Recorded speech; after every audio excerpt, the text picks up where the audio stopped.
नमस्कार दोस्तों, सबसे पहले आप सभी को मेरे पिछले वीडियो शेयर करने के लिए बहुत बहुत धन्यवाद, जिससे मेरा 2K व्यूज है। दोस्तों, आज रक्षाबंधन का त्यौहार है और आज ही CHSL का मार्क्स भी आउट हुआ है नॉर्मलाइज स्कोर, और इस वर्ष हम लोग आज़ादी का अमृत महोत्सव भी मना रहे हैं। तो दोस्तों, आशा करता हूँ कि आप बहुत ही खुश होंगे अपने मार्क्स देखकर, और भाई बहन मिलकर पूरे फैमिली के साथ आप मिठाई बांट रहे होंगे। दोस्तों, कश्ती डूबकर निकल सकती है, समा बूझकर भी जल सकती है, मायूस ना हो, इरादे ना बदल, किस्मत किसी भी वक्त बदल सकती है। तो दोस्तों, आज की इस वीडियो में हम लोग देखेंगे CHSL 2019 की ज्वाइनिंग कब होगी, उसकी एक्सपेक्टेड कट ऑफ, CHSL 2020 का टाइपिंग के लिए रिजल्ट कब आएगा, ठीक है, अभी टाइपिंग हो चुका है, उसका रिजल्ट कब आएगा, प्लस उसका मेरिट के लिए एक्सपेक्टेड कट ऑफ क्या रहेगी, और फिर उन लोगों की ज्वाइनिंग कब तक होगी। फिर हम लोग देखेंगे CHSL 2021 की टियर 2 का एग्जाम का डेट दे चुका है, टियर 2 का लेने के बाद रिजल्ट कब तक देगा, फिर टाइपिंग का डेट कब तक देगा, फिर ज्वाइनिंग कब तक करवाएगा, और टियर 2 होने के बाद एक्सपेक्टेड कट ऑफ क्या रहेगी, फिर टाइपिंग के लिए कट ऑफ क्या रहेगी, फिर ज्वाइनिंग के लिए कट ऑफ क्या रहेगी। फिर हम लोग देखेंगे CHSL 2022 का फॉर्म कब आएगा, टियर 1 का एग्जाम होगा और कब होगा, और ज्वाइनिंग कब तक हो जाएगा। इसके अलावा दोस्तों, मैं अपना रॉ स्कोर भी दिखाऊंगा, नॉर्मलाइज स्कोर भी दिखाऊंगा लास्ट में, और CHSL 2021 का आप नॉर्मलाइज स्कोर कितना ऊपर आपको चाहिए, नॉर्मलाइज स्कोर से आपका कट ऑफ से कितना ऊपर आपका मार्क्स चाहिए, ताकि आप टियर 2 में आराम से 60-65 नंबर लाने के बाद भी आप मेरिट बना सकते हैं, ये देखेंगे। और यदि आप कट ऑफ के आसपास ही हैं तो आपको टियर 2 में कितना मिनिमम स्कोर करना पड़ेगा, ताकि आप मेरिट आराम से बना सकते हैं और टाइपिंग के लिए क्वालिफाई कर सकते हैं। ये सारे एनालिसिस के साथ बहुत अच्छे से हम लोग कवर करने वाले हैं हर एक कैटेगरी में, ठीक है दोस्तों। इसके अलावा मैं टाइपिंग की स्ट्रेटेजी डिस्कस करूंगा, और मैं आपको ये बताऊंगा कि कितने लाख लोग फॉर्म भरते हैं और कितने लाख का फाइनल सिलेक्शन होता है। दोस्तों, 38 लाख लोग फॉर्म भरते हैं और मात्र 5000 लोगों का फाइनल सिलेक्शन होता है। तो हर एक स्टेज पे, हर एक टियर 1, टियर 2, फिर टाइपिंग, फिर डिस्क्रिप्टिव, ये सब के बाद मेरिट तक कितना कम बच्चे पहुंचते हैं, ये आप इस वीडियो में समझेंगे, ठीक है। आप हर एक लेवल पे किस तरह से कट ऑफ इंक्रीज डिक्रीज करता है, कितना मार्क्स रिक्वायरमेंट रहता है, पूरा स्ट्रेटेजी के साथ आप इस वीडियो को समझेंगे। उसके बाद मैं आपको गारंटी देता हूँ कि आप SSC CHSL एग्जाम में 100% कन्फर्म कर लेंगे, अब जब भी आप CHSL एग्जाम देंगे अगला बार से। तो दोस्तों, ये मैं कैसे बोल रहा हूँ कि मैं पिछले 3 साल से लगातार CHSL दे रहा हूँ और तीनों बार मैं क्वालिफाई किया हूँ। आप पिछले 2 बार मैं DB तक पहुँचा हूँ, हालांकि मेरिट नहीं बना, लेकिन इस बार मैं DB तक पहुँचूंगा और मेरिट बनने का फुल चांस है, क्योंकि मेरा स्कोर आप खुद देख लीजिए, नॉर्मलाइज स्कोर कितना है। मैं 60 से 65 के आसपास भी डिस्क्रिप्टिव में लाऊंगा, तो मेरा फाइनल सिलेक्शन कंफर्म है। लेकिन मैं DB स्किप करूंगा, क्योंकि मैं NTPC लेवल 5 में ऑलरेडी सिलेक्टेड हूँ। वैसे तो मैं लेवल 2, लेवल 3, लेवल 5 सब में सिलेक्टेड हूँ, और लेकिन मैं लेवल 5 ऑलरेडी ज्वाइन करने वाला हूँ, ठीक है। तो मैं क्वालिफाई तो कर जाऊँगा, लेकिन DB मैं स्किप कर दूंगा, ठीक है। तो आप, मेरा पर्सनल एक्सपीरियंस है 3 साल का, आप इस वीडियो को ध्यान से समझिए और अच्छे से एनालिसिस कीजिए, और आगे का स्ट्रेटेजी अपने अकॉर्डिंग बनाइए, और एक सीट आप कंफर्म ले लीजिए। अब जब भी आप अगली बार से CHSL एग्जाम में अपीयर होंगे, या CHSL 2021 का टियर 2 में अपीयर होंगे, तो एक बार जल्दी से हम लोग स्लाइड को देखते हैं, 1 सेकंड की, 1 मिनट के अंदर, उसके बाद हम लोग आगे बढ़ेंगे।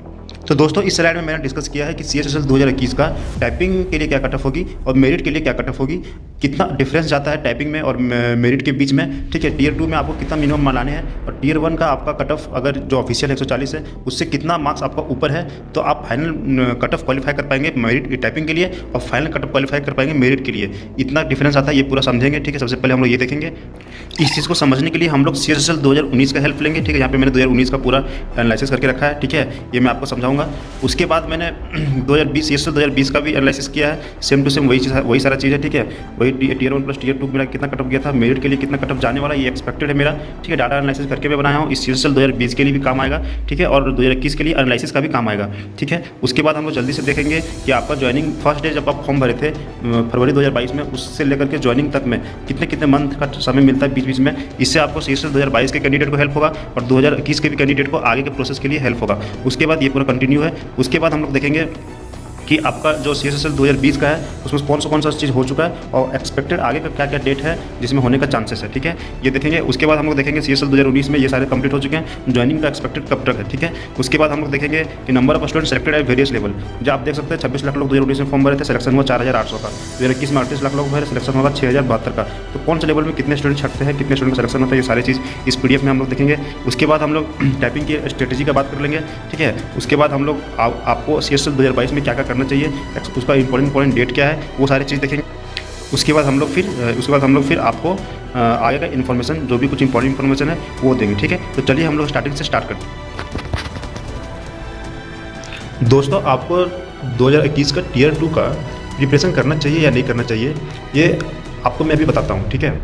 आज आपकी नॉर्मलाइज स्कोर आ चुकी है, और उम्मीद करता हूँ कि आप आराम से कट ऑफ क्लियर करके, कट ऑफ से कुछ नंबर ऊपर ही होंगे, और यदि आप कट ऑफ के आसपास हैं अपने कैटेगरी में, तो आपको कम से कम टियर 2 में कितना ज़्यादा मार्क्स लाना पड़ेगा ओवरऑल बच्चों से, ताकि आप क्वालिफाई कर सकें मेरिट के लिए। इस चीज़ को हम लोग इसमें देखते हैं, ठीक है दोस्तों। आप देख पा रहे हैं कि टियर 1 में ऑफिशियल कट ऑफ 140 यूआर का, ओबीसी 140, ईडब्ल्यू 131, एससी का 113 और एसटी का 105 है, ठीक है। कुछ दिन पहले ये आ चुका था और आज नॉर्मलाइज स्कोर आया है, ठीक है। तो टियर 2 में आप अगर यदि आप बाउंड्री पे हैं, जैसे आप 140 में 140 के ही आसपास हैं यूआर कैटेगरी से, और टियर 2 में आप अगर 65 मार्क्स लाते हैं कम से कम, ठीक है, तो आप टाइपिंग के लिए टोटल आपको 205 नंबर होगा, तो आप टाइपिंग के लिए आराम से कट ऑफ क्लियर कर लेंगे, ठीक है। क्योंकि टाइपिंग का एक्सपेक्टेड कट ऑफ मेरे हिसाब से 205 ही है, ठीक है। मैंने 3 साल का डाटा एनालिसिस करके और ये सारा चीज़ किया, ठीक है। मैं 2019 का भी किया हूँ, 2020 का भी किया हूँ। मैं आपको आगे की स्लाइड्स में दिखाऊंगा, ठीक है। अभी आप ये जान के रखिए कि यदि आप टियर 2 में 65 लाते हैं, 65 या उससे प्लस, तो आप 205 या उससे प्लस पे रहेंगे और इतना ही कट ऑफ जाने वाला है।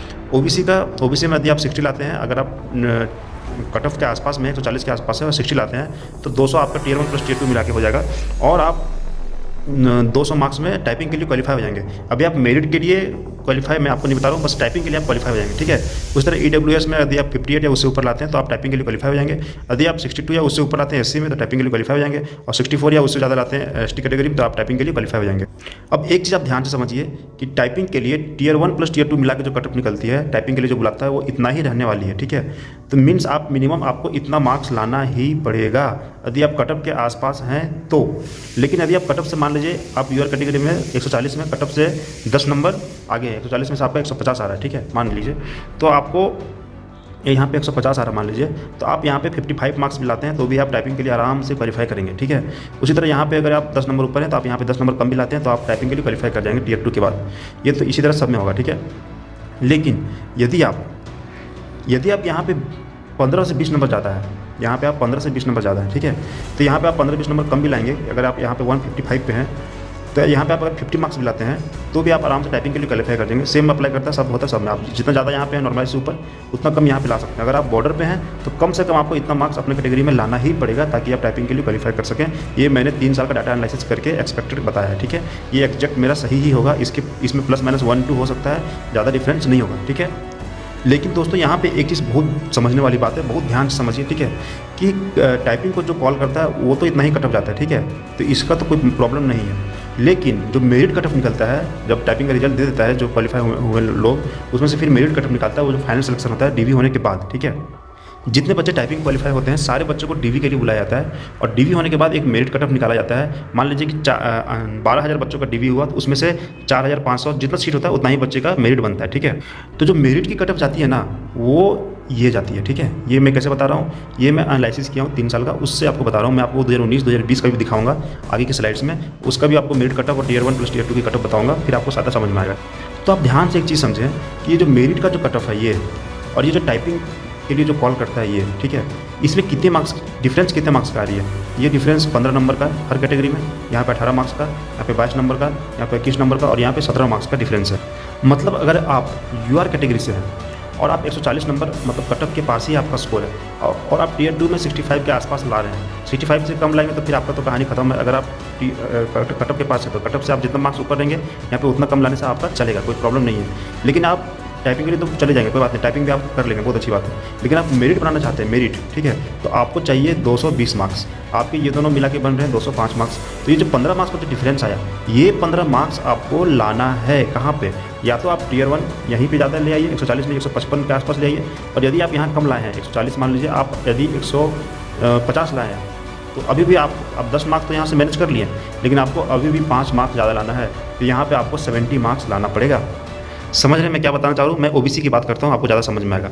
मान लीजिए आप टियर 1 में 150 मार्क्स लाते हैं, 140 मार्क्स गया कट ऑफ, आप 150 मार्क्स लाते हैं तो 10 नंबर का एडवांटेज यहाँ पे आपके पास है। और यहाँ पे मान लीजिए आप 60 मार्क्स लाते हैं तो 150 प्लस 60 हो जाता है 210। तो आप टाइपिंग के लिए तो क्वालिफाई कर देंगे, टाइपिंग के लिए कट ऑफ जाता है 200। लेकिन डीवी होने के बाद जितने बच्चे टाइपिंग क्वालिफाई करते हैं उनका डीवी होने के बाद फाइनल मेरिट के लिए कट ऑफ जाएगा 218। ये मैंने एनालिसिस करके बताया। तो 8 मार्क्स अभी भी आपके कम हैं। आपने यहाँ पे 10 मार्क्स तो ज़्यादा लाया, लेकिन आपका 18 मार्क्स आपको चाहिए ज़्यादा मेरिट के लिए, तो आपका 8 मार्क्स अभी भी कम है। आप 8 मार्क्स ज़्यादा कहाँ लेंगे, तो आपको टियर 2 के में आपको कम से कम 68 मार्क्स लाना पड़ेगा, तभी आप मेरिट बना पाएंगे। यदि आप 60 मार्क्स लाते हैं और यहाँ पे 140 मार्क्स लाते हैं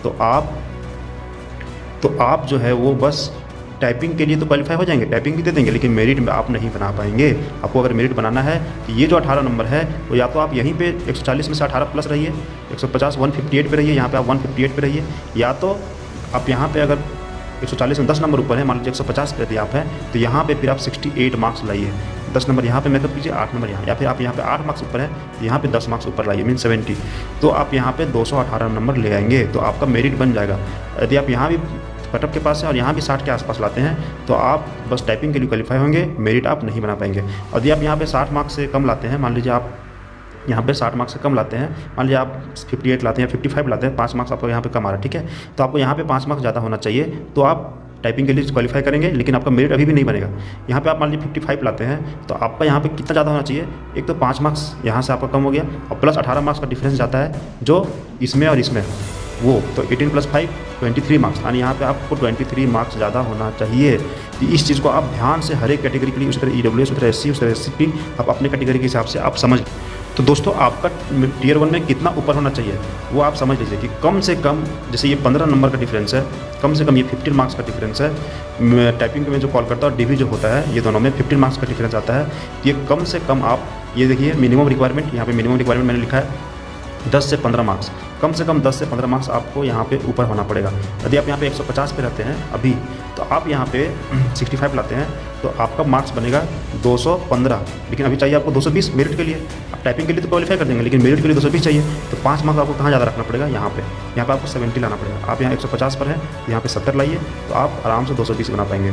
फिर से समझेंगे, यदि आप यहाँ पे 150 लाते हैं तो यहाँ पे 70 लाइए तो आप मेरिट के लिए 220 क्वालिफाई कर जाएंगे, लेकिन यहाँ पे आपका 140 है, यहाँ पे 65 है, तो आप 205 सिर्फ टाइपिंग क्वालिफाई करेंगे, मेरिट आप नहीं बना पाएंगे, ठीक है।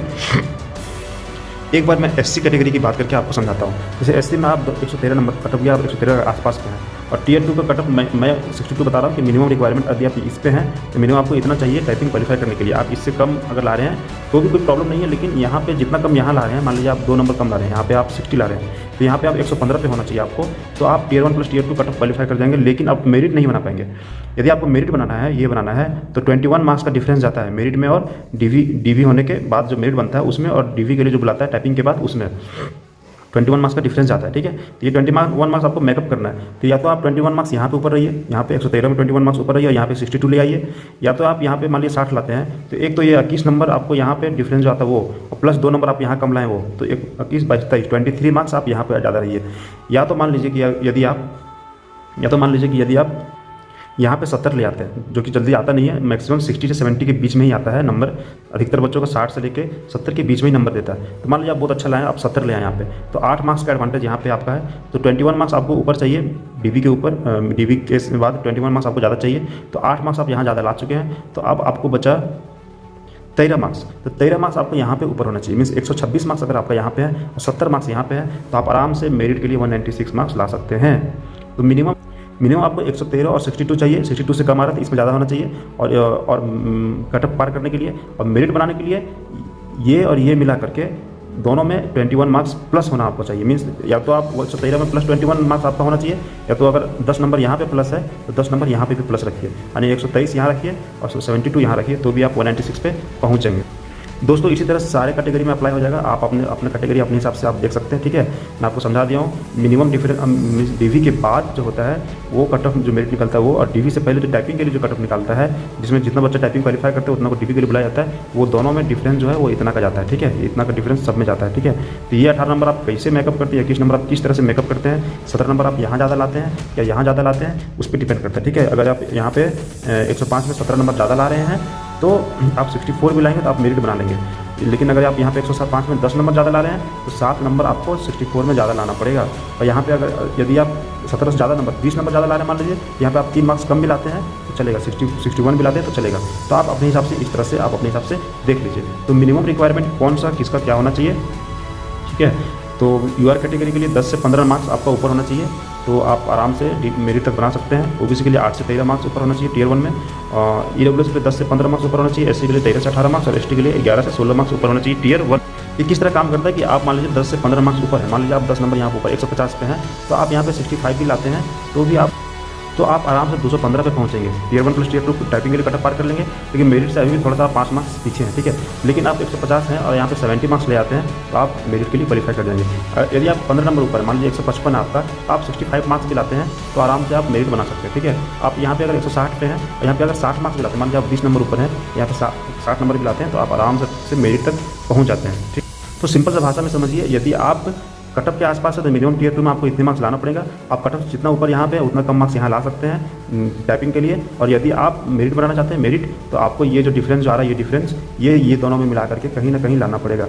आप या तो इसमें इतना मार्क्स ज़्यादा रखिए, या तो इसमें कुछ मार्क्स ज़्यादा, इसमें कुछ मार्क्स मिला के इतना मार्क्स ज़्यादा रखिए, लेकिन आपको इससे कम नहीं आना पड़ेगा। अगर इसमें भी आप कम ले आ रहे हैं तो इसमें 15 ज़्यादा और प्लस जितना कम यहाँ लेंगे। यहाँ पे मान लीजिए आप 60 मार्क्स ला रहे हैं तो 5 मार्क्स यहाँ से और 15 मार्क्स यहाँ से, यानी 20 मार्क्स आपको यहाँ पे ज़्यादा रखना पड़ेगा, तभी आप मेरिट बना सकते हैं। ये चीज़ मैं कैसे बता रहा हूँ, ये आप 2019 और 2020 का CSSL एनालिसिस मैंने किया है, आप वहाँ से समझिए। तो चलिए हम लोग नेक्स्ट स्लाइड।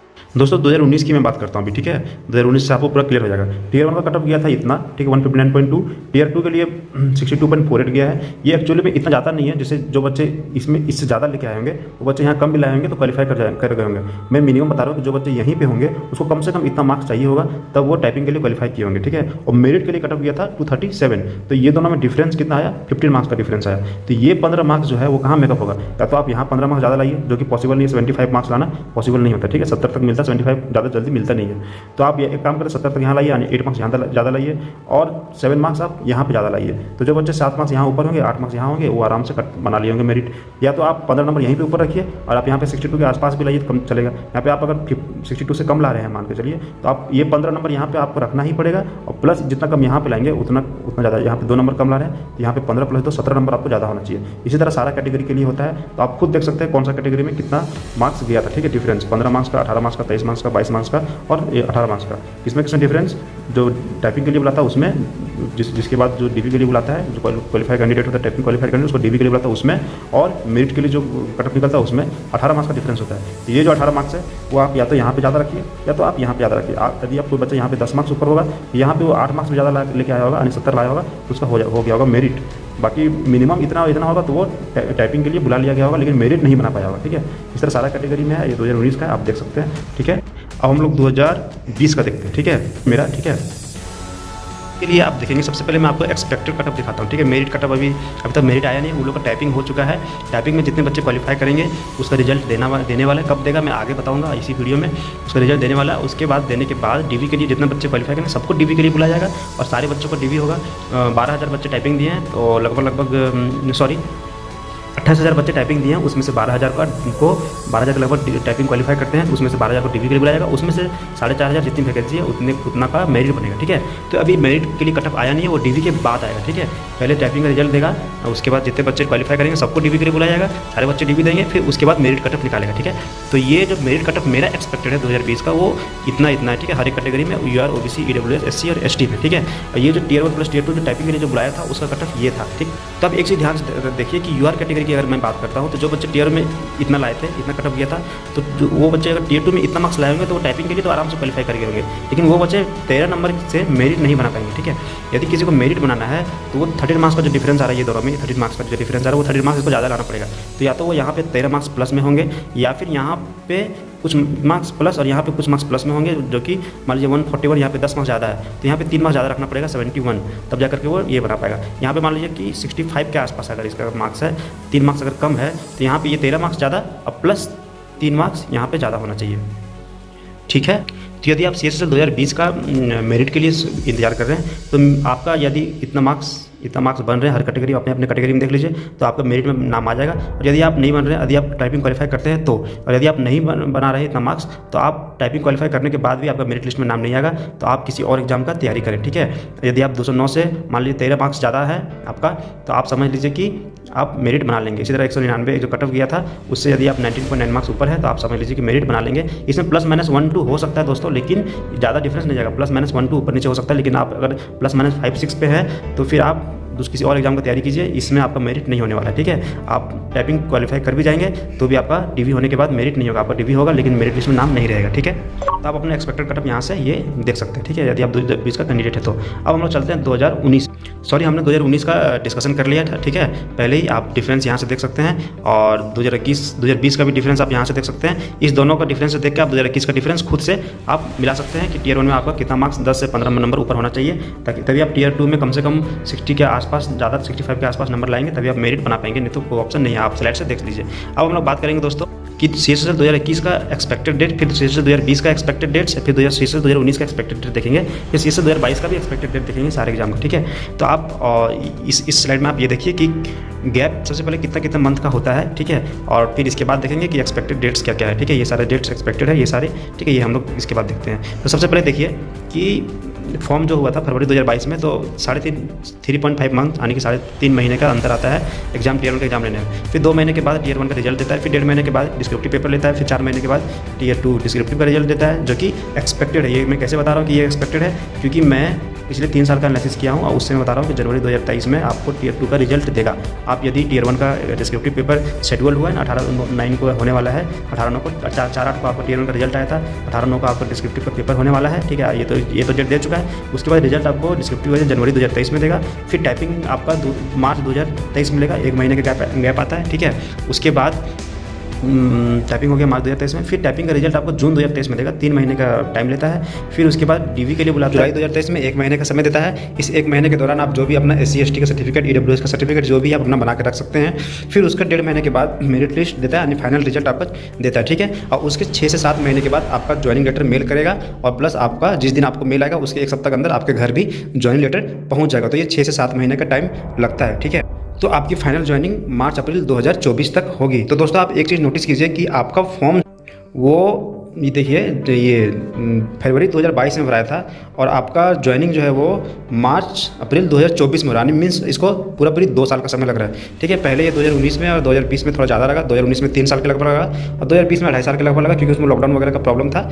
लेकिन ये 2021 वाला जो फॉर्म है वो 2 साल में हो जाएगा, ठीक है। अब आगे हम लोग CHSL 2020 का देखेंगे, फिर 2019 का।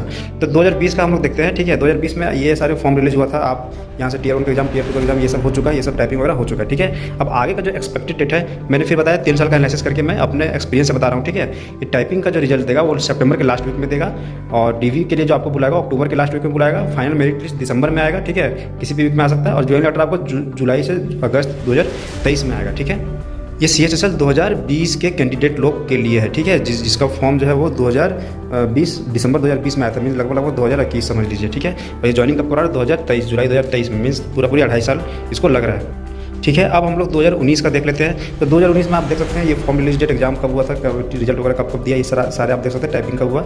इससे भी आप एक रफ आइडिया लगा सकते हैं कि मैं जो 2021 के लिए जो बता रहा हूँ और 2022 के लिए आगे बताऊँगा वो सब सही है या नहीं। आप पिछले 3 साल का डाटा में दे दिया, आप खुद देख सकते हैं। इसका ज्वाइनिंग अभी तक दोस्तों नहीं हुआ है, मेरिट लिस्ट दे चुका है, 17/5 को मेरिट लिस्ट आ चुका था, ठीक है। ज्वाइनिंग लेटर इन लोग का एक्सपेक्टेड है तो दिसंबर 2022 से जनवरी 2023 में एक्सपेक्टेड है, ठीक है। ये 2019 CHSL कैंडिडेट लोग के लिए, ठीक है। तो ये लोग को ज्वाइनिंग लेटर 2023 जनवरी में आएगा। इन लोग को ये फॉर्म भराया था, देखिए जनवरी 2020 में, ज्वाइनिंग लेटर कब आ रहा है जनवरी 2023। तो ये लोग को 3 साल लग गया, थोड़ा कोविड वगैरह का भी चक्कर था, इसके कारण इन लोग को थोड़ा ज़्यादा समय लग गया, ठीक है। अब आगे हम लोग देखेंगे number of students selected at various level, ठीक है, number of students selected at various level. तो आप 2019, 2020, 2021 से आप देखिए, ठीक है। आप हकीकत को समझिए दोस्तों, किस तरह से बच्चे किस लेवल में कितना चढ़ते हैं, तब आप कंपटीशन को एक्चुअल में समझ पाएंगे और 2022 के लिए आप अच्छे से तैयारी कर पाएंगे, या फिर 2021 का टियर 2 में आप अच्छे परफॉर्म कर पाएंगे और टाइपिंग वगैरह अच्छे से दे पाएंगे। आप समझिए 2019 में 26 लाख लोग फॉर्म भरे थे, टियर 1 में 10 लाख लोग एग्जाम दिए, 44,000 लोग क्वालिफाई किए टियर 1 एग्जाम, फिर टियर 2 एग्जाम क्वालिफाई किए 28,000 लोग, फिर टाइपिंग क्वालिफाई किए 13,000 लोग, फिर ये 13,000 का डीवी हुआ था, उसमें से 4,800 लोग फाइनल मेरिट लिस्ट में आए, ठीक है। उसी तरह 2020 का आप देख सकते हैं 29 लाख फॉर्म भरे थे, 13 लाख टियर 1 क्वालिफाई किए, 45,000 लोग टियर 1 अपीयर हुए थे, 13 लाख लोग 45,000 क्वालिफाई किए, 28,000 लोग टियर 2 क्वालिफाई किए, 13,000 लोग टाइपिंग क्वालिफाई किए, और फिर उसमें से 13,000 लोग का डीवी भी हुआ, फिर 4,700 को फाइनल मेरिट लिस्ट में आया। फिर 2021 में आप देख सकते हैं 38 लाख फॉर्म इस बार आया था, 14 लाख लोग फॉर्म अपीयर हुए थे टियर 1 में, 54,000 को सेलेक्ट किया था टियर 1 में, 54,000 रिजल्ट दे चुका है। 30,000 लोग को एक्सपेक्टेड है कि टियर 2 में रिजल्ट देगा, मीन्स 24,000 लोग इसमें छट जाएंगे, ठीक है। तो आप अगर 2021 का CSSL का भी आप सोच रहे हैं कि टियर 2 देंगे, तो आप समझ लीजिए 24,000 लोग यहाँ भी बाहर होते हैं, तो आपको टियर 2 अच्छे से देना है, ठीक। उसके बाद आप टाइपिंग देंगे, फिर टाइपिंग में फिर 30,000 में से 14,000 को टाइपिंग से क्वालिफाई करेगा, 14,000 को डीबी के लिए बुलाएगा। तो आप समझ रहे हैं कि लगभग 15-16 हज़ार बच्चे टाइपिंग से भी बाहर हो जाते हैं, तो आपको टाइपिंग भी अच्छे से करना है, ठीक है। और उसके बाद फिर मेरिट 6,000 को लेगा डीबी होने के बाद। तो 14,000 का डीबी होने के बाद मेरिट 6,000 का ही बनता है, मतलब 8,000 बच्चे वहाँ से भी बाहर हो जाते हैं। तो ये 8,000 क्यों बाहर होते हैं? क्योंकि मैंने आपको बताया था कि दोनों का जो डिफरेंस आता है वो 10-15 नंबर का डिफरेंस आता है। तो आपको 10-15 नंबर इसका जो टाइपिंग के लिए जो कटअप आता है उसमें 10-15 नंबर आपको ऊपर होना ही पड़ेगा। तो आप या तो टियर 1 में ज़्यादा रखिए या तो टियर 2 में ज़्यादा लाइए। लास्ट में देखेंगे कि मैं कितना लाया हूँ, ठीक है। और इस बार मैं मेरे मेरिट होने के बाद ही मैं ज्वाइन नहीं करूँगा कि मैं NTPC लेवल 5 में ऑलरेडी मेरा होने वाला है। मेरा बहुत अच्छा नंबर है, लेवल 5 में 86 मार्क्स है और लेवल 2 में भी 85 मार्क्स है और लेवल 3 में 94 मार्क्स है मेरा NTPC में। तो मेरे तीनों लेवल में वहाँ पे हो जाएगा, तो मैं लेवल 5 ज्वाइन कर लूँगा NTPC का। तो मैं इस बार मेरिट होने के बाद भी ज्वाइन नहीं करूँगा CHSL, ठीक है। तो मैं आपको लेकिन हकीकत बताता हूँ कि यह हकीकत है, ठीक है। तो 3 महीने मैंने टाइपिंग किया था, मेरा 40 का स्पीड हमेशा रहता है, कभी भी मैं मारता हूँ 40 से ऊपर रहता है। तो 3 मंथ आप अगर 2 घंटा डेली करते हैं, 1 घंटा सुबह 1 घंटा शाम, तो आपको काफ़ी है। स्टार्टिंग के लिए आप typing master, tip 10, Sony typing वगैरह यूज़ कर सकते हैं। और बाद में जब आपका हो जाता है तो आप बहुत सारा साइट यूज़ करते हैं, जैसे टाइपिंग बाबा साइट है, RKC नवादा करके कोई साइट है। लेकिन ये सारा साइट में ये है कि अगर आप पेड लेते हैं तो और ज़्यादा अच्छा रहेगा। विदाउट पेड भी अच्छा है, लेकिन पेड और ज़्यादा अच्छा रहता है। एक बार आप अगर पूरा अच्छा से ये सब प्रैक्टिस के लिए अच्छा है, एक बार आप प्रैक्टिस चलेगा, सारा वर्ड का आपका प्रैक्टिस हो गया, उसके बाद आपको एग्जाम मोड में अगर ये मार के देखना है कि मेरा स्पीड एक्चुअल में कितना जा रहा है, तो आप कोई भी एक सॉफ्टवेयर का या फिर साइट का सब्सक्रिप्शन खरीद सकते हैं। सब लगभग सेम ही रहता है। वहाँ से आप अपना स्पीड रेगुलर थोड़ा कभी 10 मिनट करके डेली मार्क के आप देख सकते हैं। बाकी 3 महीना आप लगातार करें, आपका आराम से हो जाएगा, ठीक है। बाकी अगर आपको और ज़्यादा टाइपिंग की स्ट्रेटेजी देखना है, मैं कैसे मारता हूँ, मैं NTPC का एक वीडियो बनाया था NTPC की टाइपिंग के लिए, तो आप ऊपर आई बटन में क्लिक करके वीडियो देख सकते हैं, ठीक है, लास्ट में। तो आगे चलते हैं हम लोग दोस्तों, आगे हम लोग CSSL 2022 का स्ट्रेटेजी, ठीक है। तो फॉर्म रिलीज होने वाला है, आपको भी पता है कि फॉर्म जो है 5 नवंबर को रिलीज होने वाला है 2022 में, ठीक है। 2022 के लिए CSSL और टियर 1 का एग्जाम शेड्यूल मेरे लिए मैं एक्सपेक्ट कर रखा हूँ अपने लाइसेंस के हिसाब से कि जनवरी 2023 में एग्जाम होगा और सारा कुछ होने के बाद ज्वाइनिंग इसका 2025 में होगा, जो कि आप समझ रहे हैं कि अभी 2022 चल रहा है, अब 2025 में ज्वाइनिंग होगा, मीन्स 2.5 साल के बाद, ठीक है। तो यदि आप ये सोचते हैं कि हम 2022 का फॉर्म भरेंगे और फिर अच्छे से जॉब ले लेंगे, तो आप समझ लीजिए कि आपको 2.5 साल आगे तक इस पे डिपेंड रहना पड़ेगा। इसलिए दोस्तों आप एक बार में कई फॉर्म भरें, MTS का भी भरें, CGL का भी भरें, CHSL का भी भरें और फेज 10 वगैरह का जो 11 वगैरह जो भी आता है वो सब भी भरें। इसके अलावा और भी जैसे कोई फॉर्म आते रहता है, जैसे मैं NVS में भी सेलेक्टेड हूँ, नवोदय विद्यालय, तो उसके अलावा और भी कोई फॉर्म आता है, आप उसे ESIC वगैरह का आता है, FCI का आता है, AAI airport authority of India, ये सब का आता है, ठीक है, ESIC का आता है, ठीक है। तो ये सारे फॉर्म आते रहते हैं साल में, आप चेक करते रहें। आप मेरे चैनल को भी सब्सक्राइब कर लें, मैं अपने चैनल के माध्यम से अलग अलग वीडियो से बताते रहता हूँ। तो आप ये सब अपडेट है, ये सारे फॉर्म भरें ताकि आप 1 साल 2 साल में आराम से कहीं पर सेटल हो जाए। आप एक एग्जाम के चक्कर में लेंगे तो आप देख सकते हैं 2.5 से 3 साल लगता है। उसमें भी आप 38 लाख बच्चे फॉर्म भरते हैं, 38 लाख बच्चे फॉर्म भरते हैं, उसमें भी हम देख रहे हैं मात्र 6,000 का। इस बार तो वैकेंसी ज़्यादा भी है, 6,000 पहले 4,500 के लगभग 5,000 के लगभग वैकेंसी रहता था, इस बार थोड़ा 1-1.5 ज़्यादा वैकेंसी है, ठीक है। तो ठीक है दोस्तों, इस वीडियो को हम लोग यहीं पे एंड करते हैं। और दोस्तों यदि अभी तक आपने नॉर्मलाइज को नहीं देखा है CSSL 2021 का आज जो आया है, तो डिस्क्रिप्शन में लिंक है, आप वहाँ जाकर लॉगिन कर लीजिए, लॉगिन ID पासवर्ड डाल के आप लॉगिन कर लीजिए और मार्क्स सेक्शन में जाकर के आप अपना मार्क्स देख सकते हैं, ठीक है। फिर आप रॉ स्कोर देख सकते हैं, नॉर्मलाइज स्कोर आपका कितना मार्क्स बढ़े हैं और आप मेरे भी देख सकते हैं। और ऐसे आपको आप टेलीग्राम चैनल पर मेरे से जुड़ जाइएगा, टेलीग्राम का भी लिंक डिस्क्रिप्शन में है, मैं आपको बता दूंगा, ये इसका PDF भी डाल दूंगा और कितने नॉर्मलाइजेशन किस सीट में कितना हुआ, ये सारा एनालिसिस करके भी मैं टेलीग्राम पे डाल दूंगा, ठीक है। तो दोस्तों इसके अलावा यदि आपको कोई डाउट है, कोई क्वेरी है, तो आप कमेंट बॉक्स में हमें कमेंट करें, मैं आपको रिप्लाई जरूर दूंगा। और आपको मेरा एफर्ट अच्छा लगा, आप यदि मेरे एफर्ट को अप्रिशिएट करते हैं, आपको लगा कि आपके लिए ये यूजफुल रहा, तो आप इस वीडियो को जरूर शेयर करें, लाइक करें और SSC CHSL और SSC के स्टूडेंट्स के साथ शेयर भी करें। दोस्तों ये वीडियो बनाने में मुझे बहुत ही मेहनत करना पड़ा है, 1 सप्ताह मैंने मेहनत किया, तब जाकर इतना सारा डाटा मिला है, ठीक है। और यदि आप मेरी मेहनत को अप्रिशिएट करते हैं, आपको लगता है कि मेरी मेहनत जेन्युइन है, तो आप इस चैनल को भी सब्सक्राइब कर लें और आगे का फ्यूचर अपडेट के लिए इस चैनल पे बने रहें। Thank you, thanks for watching.